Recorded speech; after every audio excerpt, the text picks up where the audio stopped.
Hi అండి. ఇంట్లో ఎలాంటి కర్రీ లేనప్పుడు ఒకసారి ఇట్లా ఉల్లిగడ్డ పొడి కారం అయితే తప్పకుండా ట్రై చేయండి. చాలా బాగుంటుంది. ముందుగా అయితే సన్నగా తరిగిన ఒక ఉల్లిగడ్డ తీసుకొని మంచిగా ఆయిల్లో అయితే వేసేసుకోండి. ఇంట్లో తాలింపు గింజలు ఎలాంటి వేయాల్సిన అవసరం లేదు. ఉల్లిగడ్డ కొద్దిగా మగ్గిన తర్వాత ఇందులో కొద్దిగా లైట్గా అయితే కరివేపాకు వేసుకుంటున్నాను.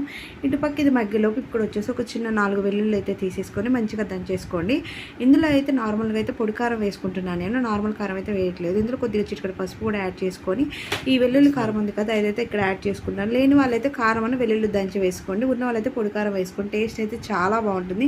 అప్పటికప్పుడు మనకి వేడివేడి అన్నంలోకి మస్తు అనిపిస్తుంది అనమాట. ఇప్పుడు ఈ వానాకాలం కదా మస్తు అనిపిస్తుంది. టేస్ట్కి సరిపడా కొద్దిగా సాల్ట్ యాడ్ చేసుకొని మంచిగా వెల్లుల్లి వేసుకొని తింటే అసలు టేస్ట్ కూడా చాలా బాగుంది. జలుబు దగ్గు కూడా మస్తు పనిచేస్తుంది అనమాట. వీడియో అయితే లాస్ట్ వరకు చూడండి. మీ అందరికి కూడా ఈ తప్పకుండా ఈ రెసిపీ అయితే నచ్చుతుంది. చాలా ఈజీ ప్రాసెస్ అనమాట. ఒకసారి అయితే తప్పకుండా ట్రై చేయండి. మా బిట్టు అయితే సూపర్గా తిన్నాడు వేడివేడి అన్నంలో. కొంచెం ఫీవర్ ఉంది కదా నోటికి కూడా రుచిగా చాలా బాగా. వీడియో కనుక నచ్చితే like and share and subscribe.